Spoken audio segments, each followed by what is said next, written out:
Let's call the hearing back to order. It's been wonderful. We are into our last 50, 60 minutes of it, and it's, again, an honor to have chaired it, and all of my members who've been invited to come, we appreciate your time as well. Many have said they appreciate our time, and we think it's a mutual thing, because in Congress, you can only be good at a couple things, and those are your major two committees, and you rely on others to help you get through the mirage of all of the rest of it. So this is new for many of us, and we appreciate you very much.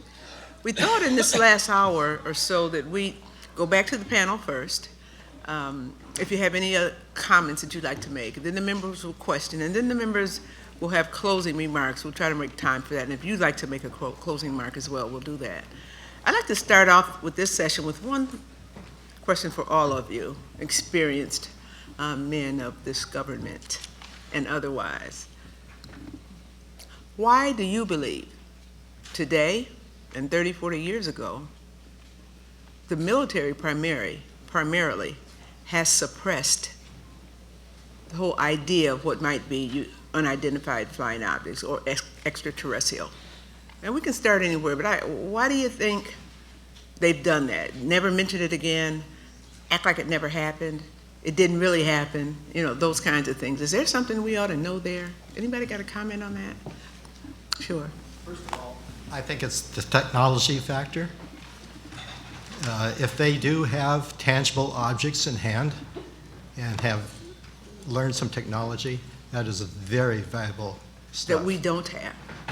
Technology that we don't currently have. That they have recovered, yes. Oh, that they've recovered of ours. If they have recovered UFO technology, that is very valuable stuff, and that's worth keeping a secret. The other thing is, if they were to let the general public know that they have no control over these objects, that they chase them and can't catch them, that's something they don't want the public to really know. Those are very good. The first being that our country may have acquired some new technology that we learned from them and are now. I have no idea. Was that your first point? Was your point That was something my like that? first point, if they have recovered technology. Okay, all right. And That the is second one point? reason for keeping a secret. Yes, The other one is they wouldn't want the public to know that they have no control over these objects, these objects that are seemingly controlled by some kind of intelligence. And why would they not want the public to know that we don't know what's there, or that they might be superior? They're afraid we'd panic. Mr. Scott? They're afraid that we would panic. We as a people, we as a country? As a country, as the world, they're afraid that Western civilization would collapse. Western religion would collapse. Your mind can go crazy on thinking the worst thing, and if you say, well, let's bring a one world government into this for a defense, well, that could prove to be a one world dictatorship also. So I can understand why the military and intelligence is keeping a lid on this until they might feel safe to let the cat out of the bag, but it's going to happen anyway. Yeah, and those are very good points, both of those. I'm with Mrs. Hollis, and I'm going to come to you, Mr. Dole. Okay, I'll state the obvious as regards to my case, and that is these objects know in great detail how our missiles operate. They know ours, but we don't know theirs. That's right, and they can shut down our missiles at any time. They have proven that. They know in great detail how they operate, and so if you release that information to the public, what do you say then about what kind of defense do we have against these things? So. Anyone else? Yes, sir. Well, Captain? they could shut our missiles down until we put EMF filters on our missiles in the early 70s. And by 76, they couldn't shut them down because, in my opinion, of the EMF filters and some of the documentation that Robert Salas got unsealed, I looked at and found, in fact, in 68, after studying his shutdowns, they were looking at EMF as a problem. And I do distinctly remember our missiles being pulled offline one at a time before our incident happened, and asked one of the members of the security maintenance teams, and they let it out of the bag that it was an EMF filter, and then they got shushed for it. And I also accompanied a nuclear warhead. Our crew duty, additional duty would be to do that on a convoy where we took a nuclear warhead out to a missile site to be replaced, to swap it out. So in my opinion, that EMF filters caused a problem to these entities until they worked around that by the time in 2010 at Cheyenne, Wyoming. I don't want to disagree with Mr. Festermacher, but I would like to point out that about the incident that I just mentioned in 2010. The jury's still out as to whether or not that was a UFO incident where 50 nuclear missiles were shut down while objects were seen overhead. But I certainly agree that after our incident in the early days, electromagnetic pulse or electromagnetic force was considered a possible cause for the shutdowns, and the Air Force did have an active program to improve the EMP protection. Mr. Dolan? Yes, I think the answers of technology and panic are probably top of the list. Certainly, if even one artifact of a UFO were ever recovered, and those who've studied this matter in detail most believe that that is the case, one can easily see why that would be of paramount interest to keep from other parties that you don't want to have that technology. So the only way to do that for sure is to deny that there's a phenomenon that exists whatsoever. But we actually know from the declassified literature that even as early as 1947, there were wind tunnel tests of disc-shaped airframes that were being conducted at Wright Field in Dayton, Ohio. And these were explicitly based on UFO sightings. We have a document from October 1947, authored by Colonel Wentworth, I believe, in which he references to this. So the obvious connection between UFO sightings alone and technological development is right there from the beginning. But the idea of panic is the worst, because what we find in many cases is that panic can escalate very quickly. 30 years ago in the lower New York State, Hudson Valley, for about 3-4 years, there were a series of unbelievably incredible sightings by thousands of people. This got the attention very quickly of national media. By 1984, the FAA quickly and clearly had, what could they literally say to the world? Yes, there's these enormous boomerang-shaped objects flying over the Taconic Parkway, but don't worry, even though we don't know who they are, we don't think they're here to eat us. I mean, there's nothing that you could say, literally to the public, that would assuage their fears. In 1997, over Phoenix, we have the incident of the famous Phoenix Lights, in which Governor Fife Symington, at a press conference a few days later, brought out a big guy in an alien costume and basically threw cold water over the whole thing, ridiculed it. 10 years later, Governor Symington, at this national press conference in 2007, said, not only did we have to do that to prevent public panic, which was in danger of escalating greatly at that moment, but I myself saw the object in question, and it was unbelievable, and he offered his strong opinion, he's an experienced pilot, by the way, that this was not anything from our civilization. I've had an opportunity to visit 3 or 4 aircraft carriers that 100 or more planes can fly off of in my defense experience. And the young men and women on ship who, nuclear submarines, I might ask, aircraft carriers as well as nuclear submarines. I've seen the nukes lined up on the submarine, I don't know, 50, 100 deep look like, in rows. We are supposedly the defense country of the world. If there's something in our atmosphere or in the world that may question that, it seems to me, this member, that we need to take a look at it. If they wanted to blow us up, seems like they'd have done it 20, 30, 40 years ago. Maybe they want to coexist. But to not even begin to, whatever, you guys got more intelligence than I have. It's just the wrong way. I mean, there won't be a world. Who wants that? Then my last one would, at this time, would be the press. Very, very powerful. Do any of you know of any occasions where the press might have been, I don't know, caused to go one way or the other, positive or make joke of it or all? Captain Salas? Thank you, Ms. Kilpatrick. In 2004, I was contacted by the Peter Jennings group, who's putting together a UFO special, and flown to Dallas, Texas for about 2 or 3 days. They interviewed me for a couple of days, got a lot of footage, said I had great testimony, and they were going to feature my testimony on their special. With a week before that special, the Peter Jennings special on UFOs was to be broadcast, I got a call saying that they wouldn't be using my interview. There are other members here of the audience that were also interviewed for this, but to me, they gave me no reason, and so I'm just suspicious that somebody got to them and did not want this story out. Anyone else have any press out?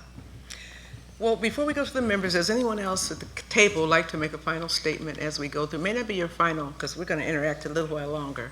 But if you want to add something at this point, otherwise I'll go right. Mr. Scott, Sergeant Scott. I'd like to see the military and the local police be able to have their people, if they see a sighting or respond to a sighting, to be able to give an honest report of it. Because if it's a lie, if it's a joke, and that it's very easily to find that out quickly. And if it's not, then what we're doing is gathering more intelligence information on a possible friend out there or a possible enemy, and the more information we gather, the better it is for us. And right now, the police department, my brother's a retired policeman. They would send a rookie cop out to investigate. They didn't want to do it. They would laugh about it. But once he found out I was coming here, then he got more serious after all these years, and they told me he believed also. Very good, thank you. Are you yearning, sir? Okay, let me then open it up to our members for our final, or we can have some dialogue for a little while. Let me start with Congressman Bartlett. Thank you. I've been looking at some of the press clippings from yesterday's session, and the government has been quite successful in relegating this issue to the lunatic fringe. I have but one article, I have several articles, I'm going to comment on only one of them, and I really don't know where it played. It says the mock Congress hearing on aliens is heavy on real-life Mulders and not Scullys. I had no idea who Mulders and Scullys were until I read it. But apparently, in the X-Files, Agent Fox Mulder believes in all things, little green men, Roswell, men in black, whatever, and Agent Dana Scully believes in science. Scully forces Mulder to find hard evidence that there's a massive conspiracy to cover up aliens' existence.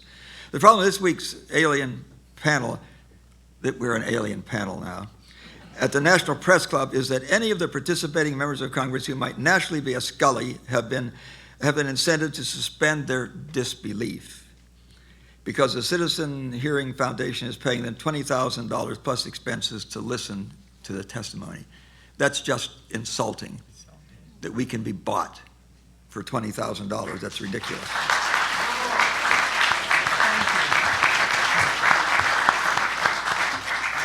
Goes on to say the panelists, and they mentioned the panelists, and I'm one of the panelists, and former member Roscoe Bartlett. In an opening statement, Bartlett said he hadn't fulfilled his duty in office by failing to hold hearings on extraterrestrial. I never said that. What I'd said was that the Congress, a part of it, had failed in its responsibility to respond to the constitutional requirement that we had a responsibility to respond to people to petition their government for a redress of grievances. It's in the First Amendment. It's very clear. I never said that I believed in extraterrestrials.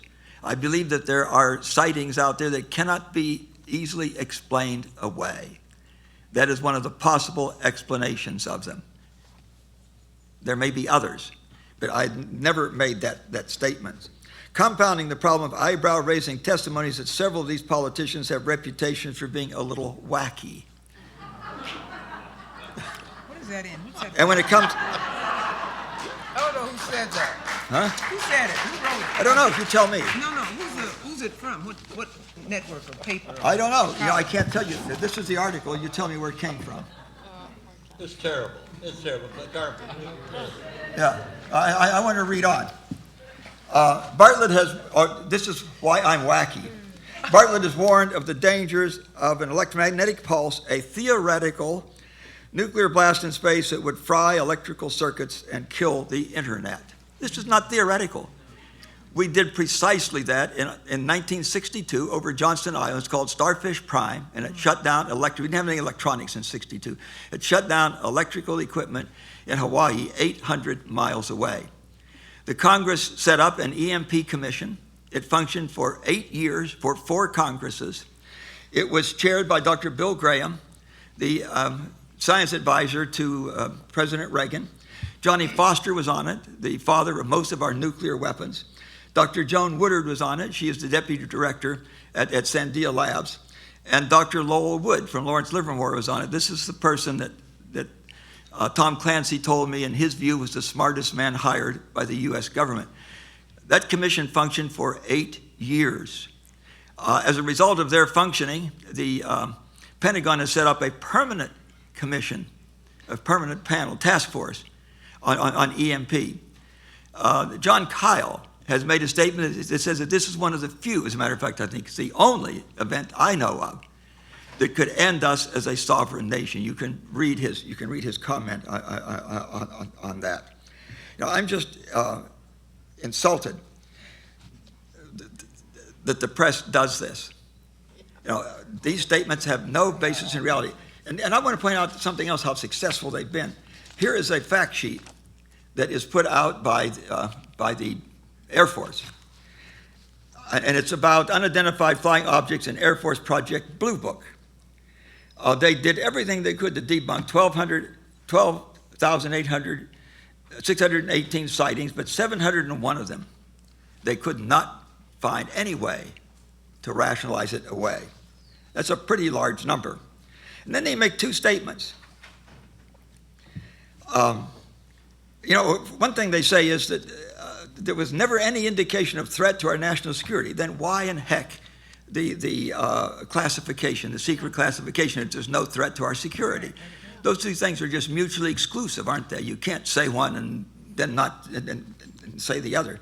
They said there was no evidence submitted to or discovered by the Air Force that sightings categorized as unidentified represented technology developments or principles beyond the range of modern scientific knowledge.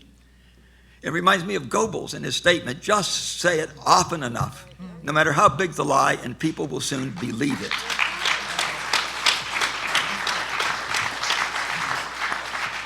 We have radar tracks. We have radar tracks showing that these objects, whatever they are, behave in ways that known aircraft of no country in the world can do. That just isn't true. There was no evidence indicating that sightings categorized as unidentified were extraterrestrial vehicles. That's true. But there is a lot of evidence. That they couldn't be anything that is publicized by either our country or by Russia or by China. China is now entering as a player in this domain. I'm generally a pretty quiet individual, but you know, this press stuff is just clearly outrageous. The audacity and the ignorance of something like that just infuriates me. Thank you, Congressman. Thank you. And then the same press that is ridiculing what we're doing today is totally silent when the Air Force puts out a fact sheet like this. that is anything but a fact sheet, because there are statements on it that are clearly not true. You know, there has to be an accountability for this, does there not? Thank you for holding this hearing. Thank you. Thank you, thank you. Congresswoman Woolsey. Well, I have a thought, and the thought is, once there can be disclosure about what is out there and what is coming in, and an understanding, which will take certainly hearings within the Congress and in the House and the Senate. But we have a big question, and that question is, are we doing this because we are going to arm space? And you know, let's just talk about getting rid of humanity in general.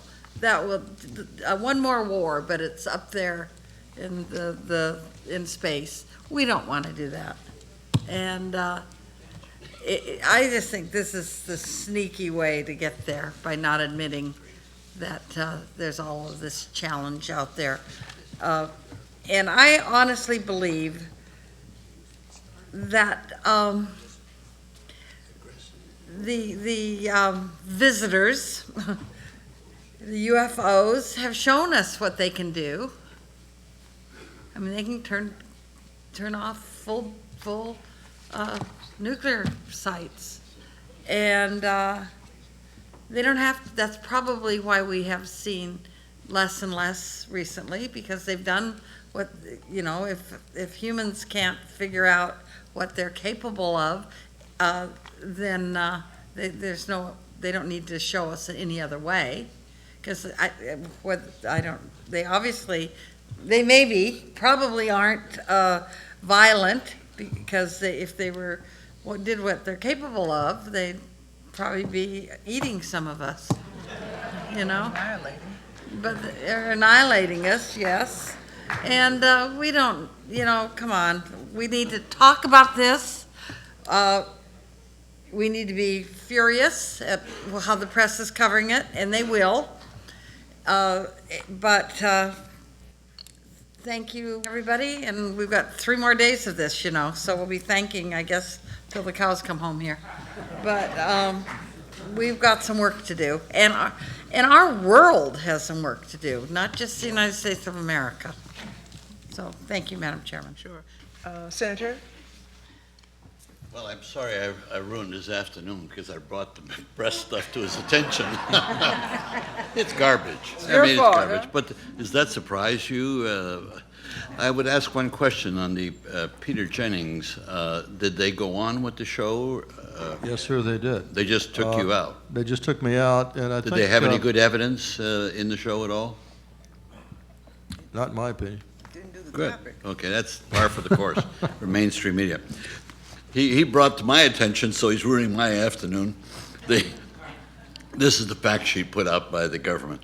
There is no evidence indicating that sightings categorized as unidentified were extraterrestrial. What else could they be? There's no, I mean, and this, I think, I want to hit a couple of you on this.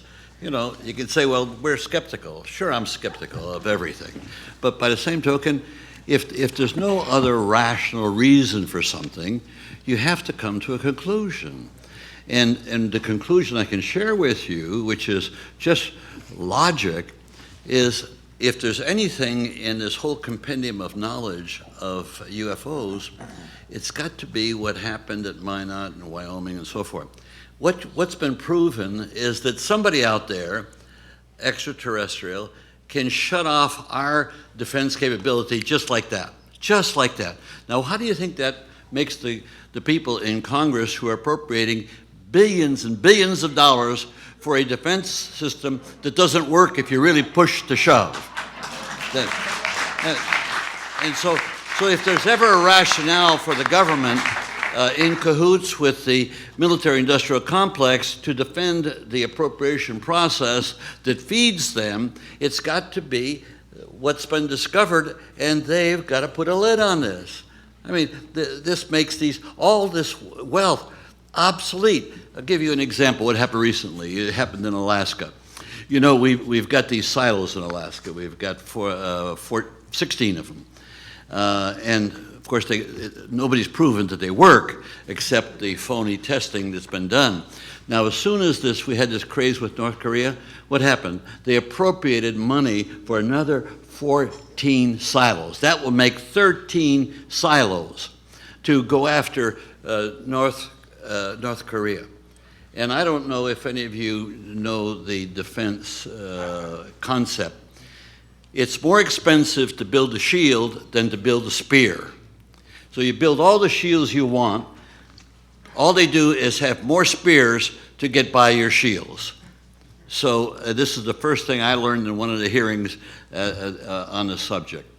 So it doesn't take, you have to go very far to realize that what we have here is the goods of why the simple, rational formulation that this threatens the entire Defense Department's capability, and so deny it.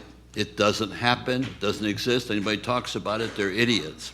And so the press goes along with this, and we go back to our conclusion of yesterday.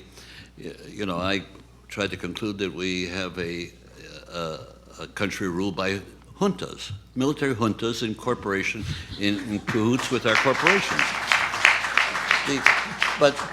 But what's been raised, and I hate to monopolize it on, but maybe this afternoon is going to go too fast, but stop and think what we've concluded. That we're supposed to, now we didn't take an oath here. You took an oath, we didn't take an oath. But obviously you assume that all politicians are truthful.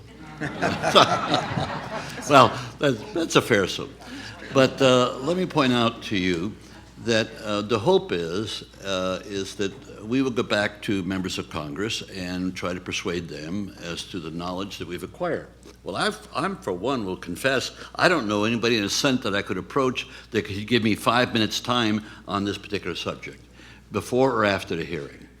But what this hearing has done is not so much that it's going to persuade Congress, it's the first step to persuading the American public, or getting information out to the public. And the world. And that's where I think the great benefit and the contribution made with this hearing. But I just want to add one thing, and I'll follow through on it tomorrow or the day after, and that is, it's fine. We can educate the public, but does the public have any power to act on this new knowledge that they have? I don't see that. All they can do on election day is vote for people like us, who when we're there, don't pay attention to this. This is the problem we have. So I leave it at that. I was going to ask about the $20,000. They're complaining about $20,000. You know, this is 5 days, 8 hours for 5 days. You know, when the likes of these pundits go out and speak, they get $30,000 for an hour. They get $100,000 for an hour and a half.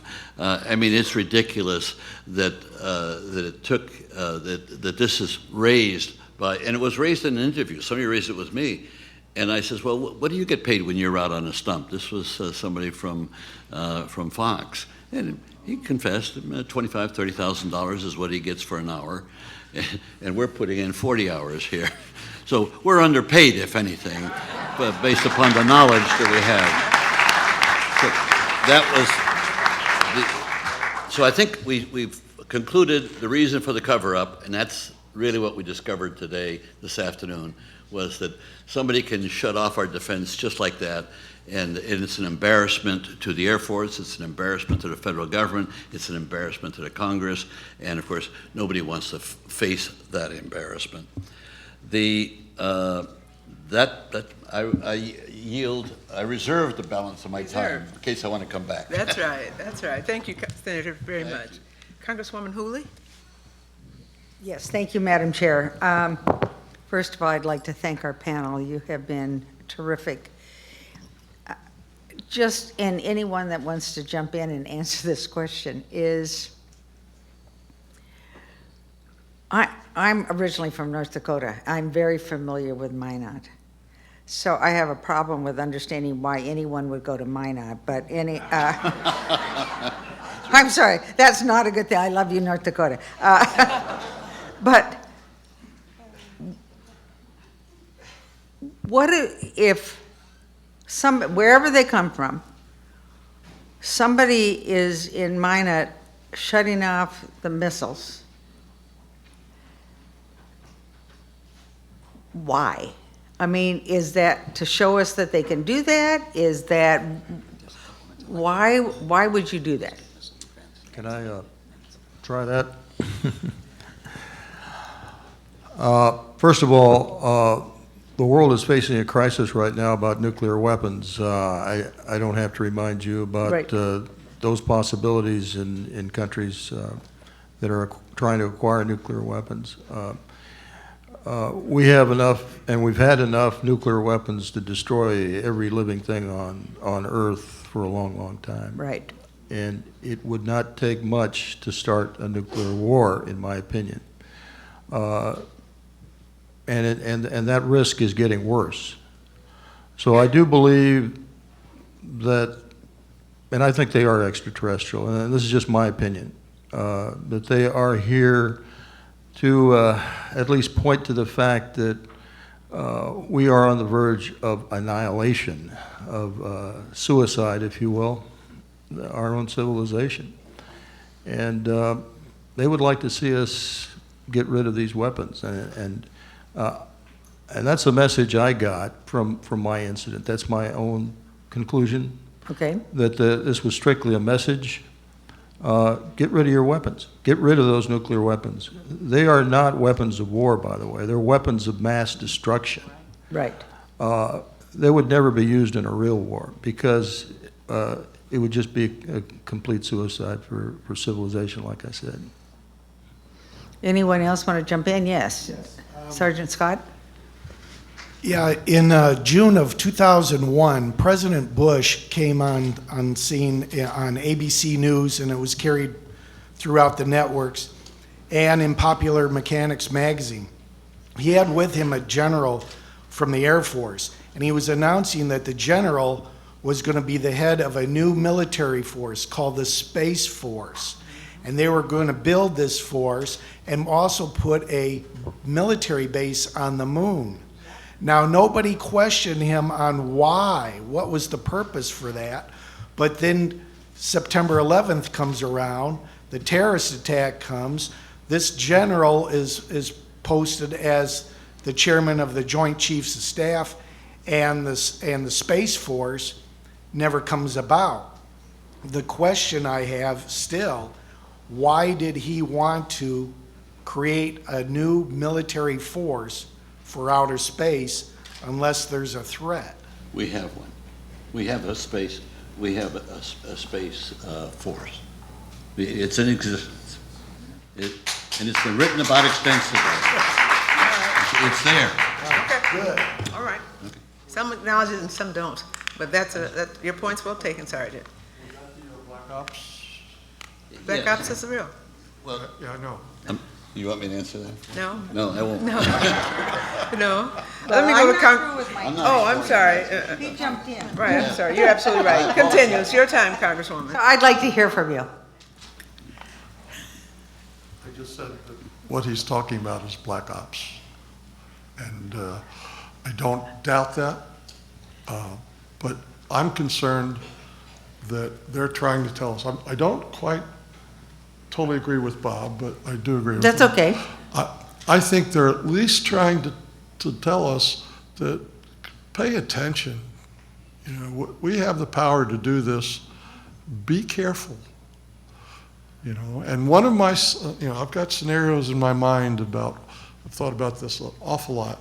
And one of my scenarios is perhaps, in fact, they've communicated with the leaders of the world and said, back off from this stuff, or else you're going to annihilate yourself. And maybe that's why we cut back some of our missiles.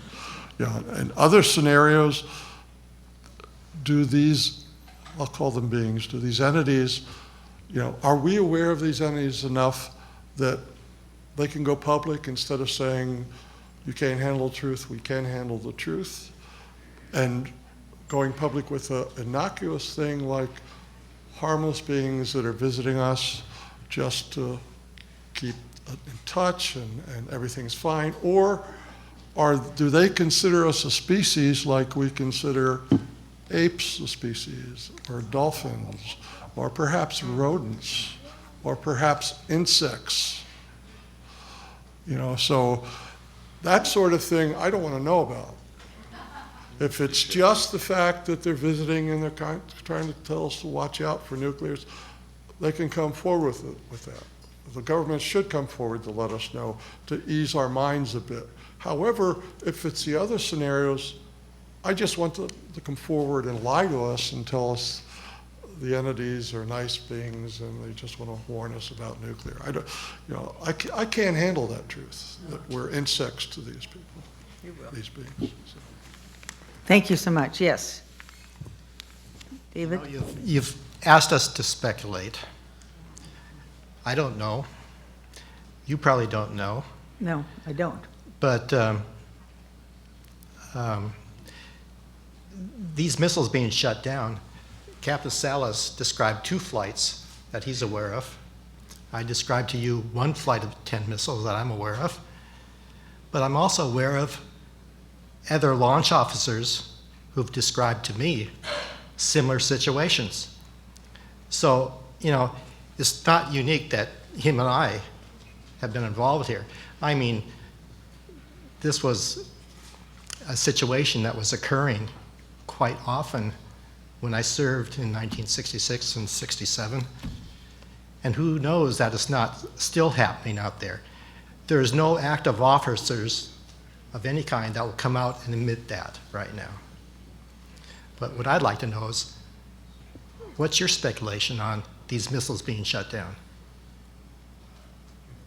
Is that rhetorical, or you need an answer? I'd like an answer to that. Okay, let me come back to you. Because I I'm sure sure it would will. be just as good as That my might be answer. something to end on, too. If Let me I may just offer one very 30-second opinion. I feel that we really do not have enough data, even now, to know exactly why this is happening. Because despite the number of cases where this does appear to have happened, there are thousands of missiles. And not all of them have been shut down, as far as we can tell. So if they're doing this, they're obviously not doing it uniformly. And I don't really feel that any researcher has enough data to know precisely what those motivations might be. They obviously, they seem to have demonstrated superiority over our technology, that's for sure. So at discrete moments, they seem to be able to do this, but they're not doing it uniformly. And they certainly haven't stopped all of the massive wars that have, run over the planet. So there are certain limits as to what they're willing to do as well. Thank you. And I yield back my time, Madam Chair. Thank you, Congresswoman. Congressman Cook? Thank you.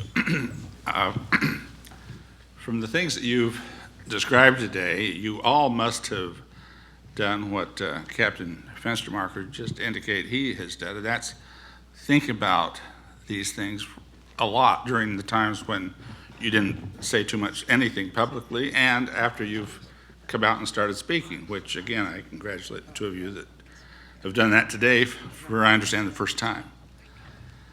So I think, I've got to say, I think your speculations are a lot more informed than what our speculations might be on this. So I'd like to start with Captain Salas, and each of you have also said, I think, if I'm wrong on this, correct me, but that you all complied as you were asked to do and required to do with the non-disclosure statements almost immediately after you described to your seniors in the military what you had just witnessed.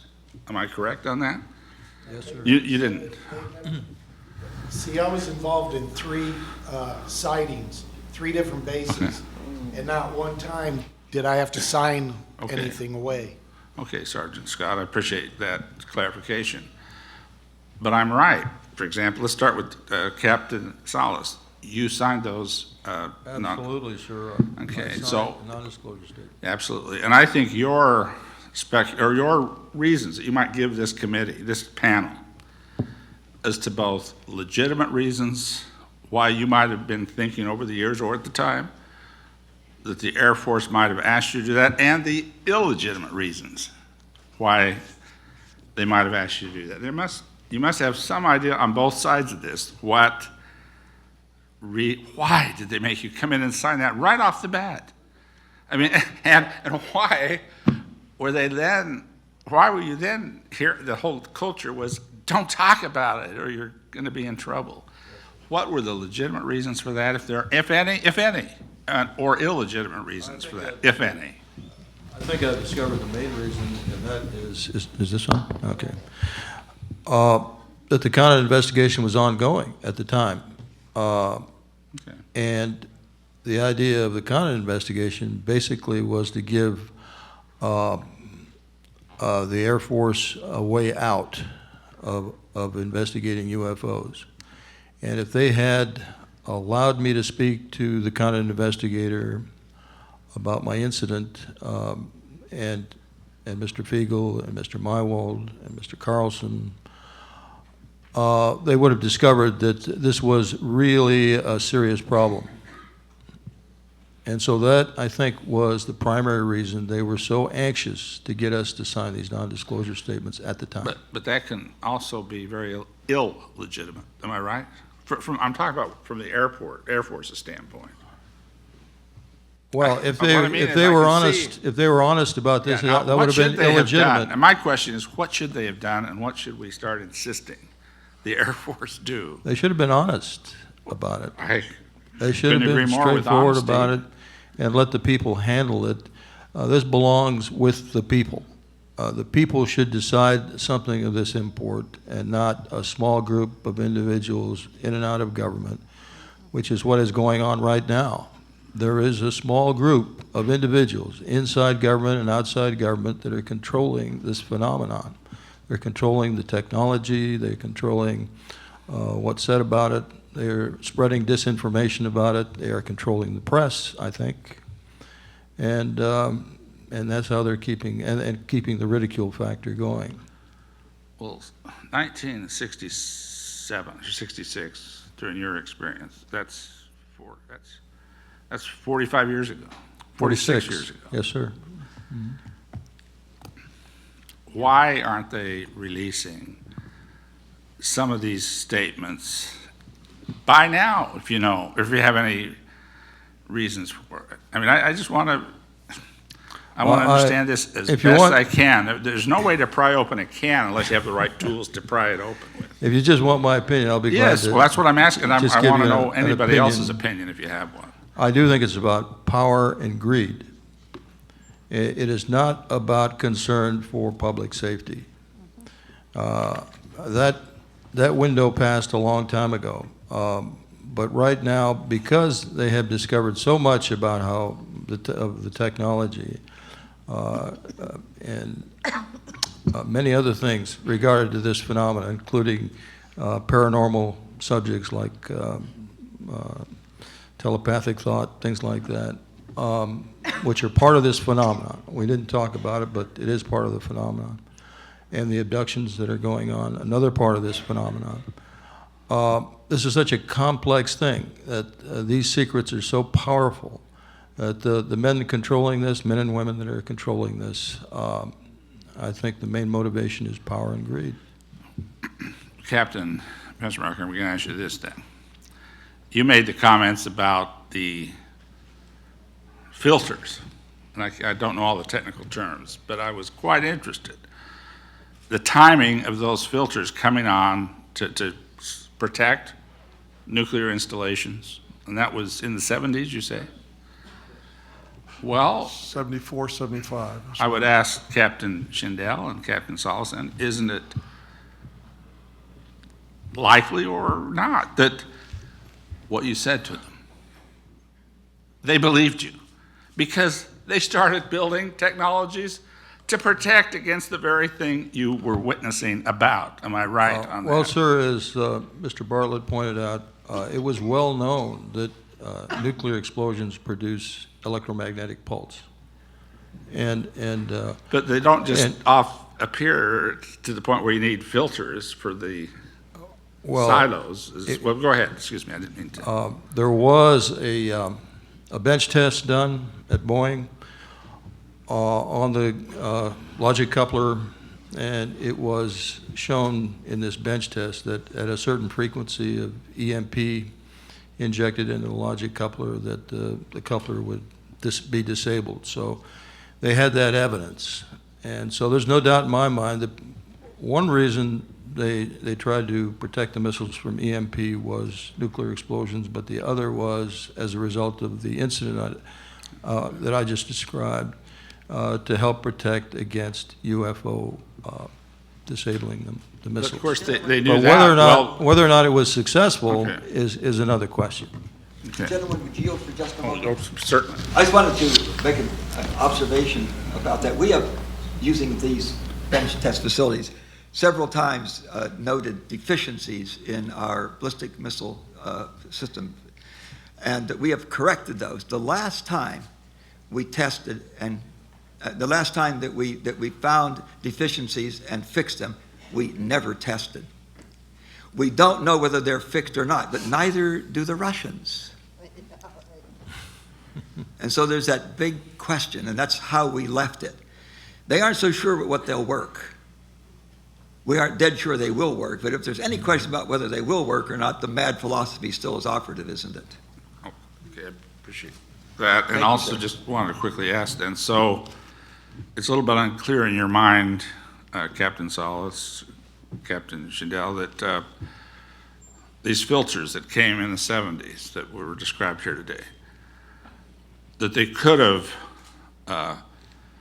been brought forth by the Air Force because they were finally getting to something they felt had occurred as early as or that they knew about as early as the 1950s, or something they might have experienced from the testimony. It could have also been what you had told them. Either one, maybe. Or is that? Yeah, well, and I know I'm kind of into the weeds on this a little bit, and I apologize for that, but I just wanted to know whether, I mean, it really struck me when I heard Captain Fenster talk about the shields and the filters, that they had to have believed your testimonies and what you said you saw that day. They had to know that something was definitely happening, and then to keep this silent for 46 years, as we've talked about. You know, I wasn't sure about this whole truth embargo even a few days ago, but this truth embargo indeed needs to start coming down.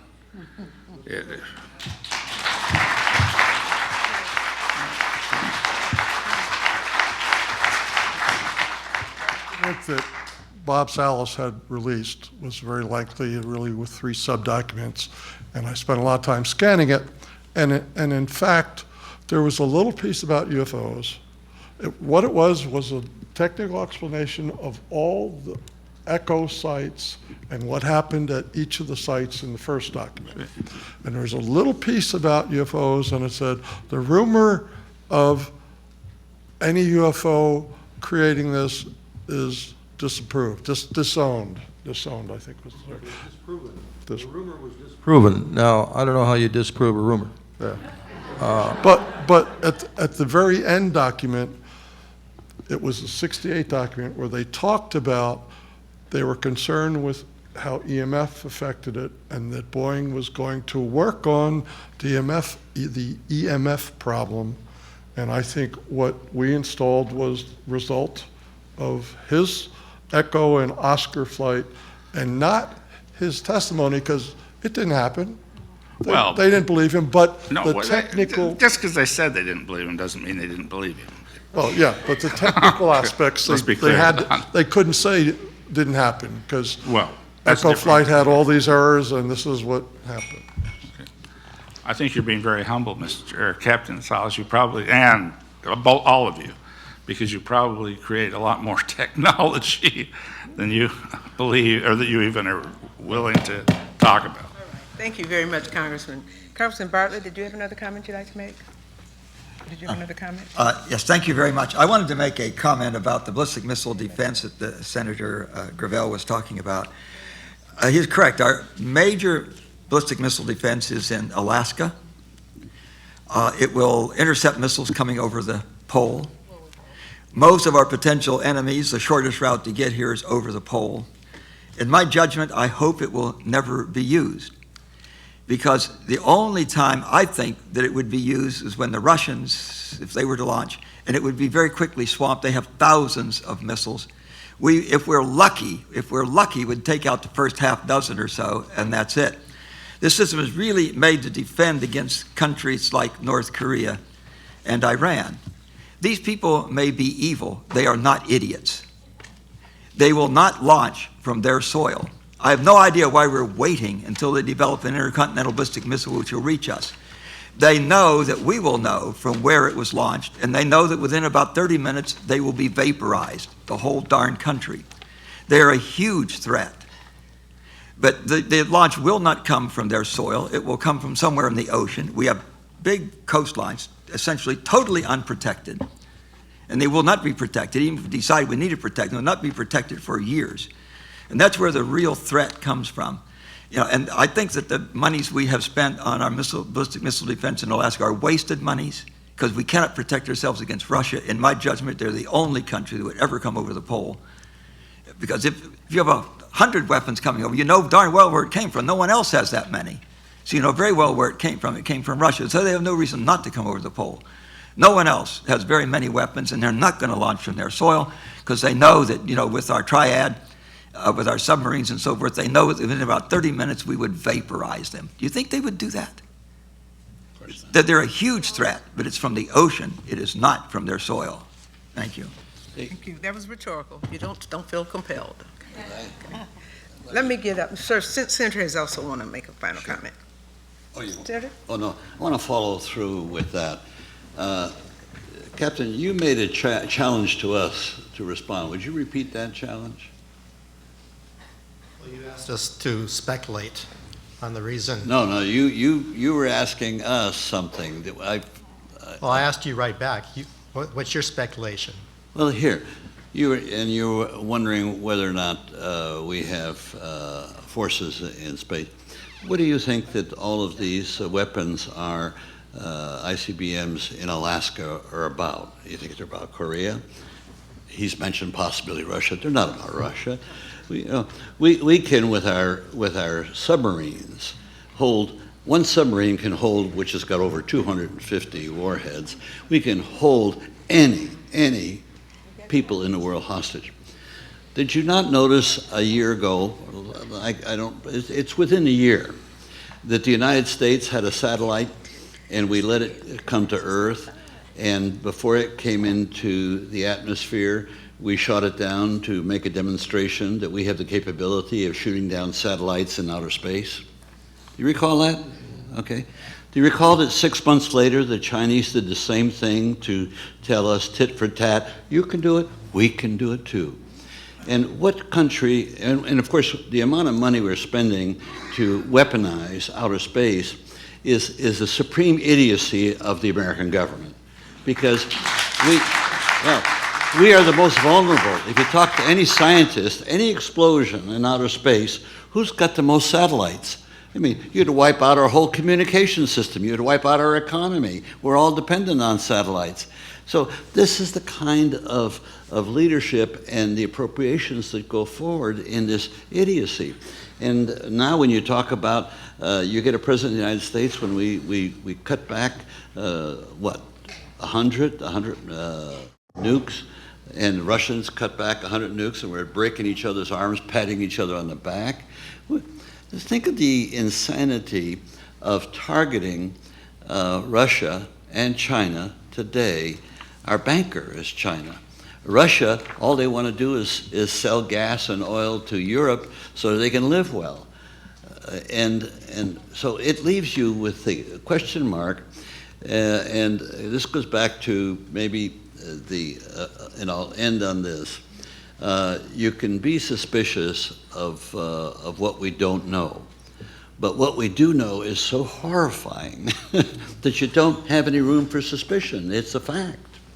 And thank you very much for your testimony. I really enjoyed it. Thank you very much. Thank you. I'm going to take the prerogative of the chair and just thank you all once again. We've had a wonderful day, from bent waters to nuclear and all that you've done. Tomorrow promises to be the day 3 with Roswell and others we are anticipating. we have thoroughly enjoyed you as presenters, as an audience on the subject. I don't think we can solve it all tonight. You guys are light years ahead of most of us on it. But do know that you have our ear and that we look forward to working with you. Just know that your written testimony will become part of our permanent document, and this committee is adjourned.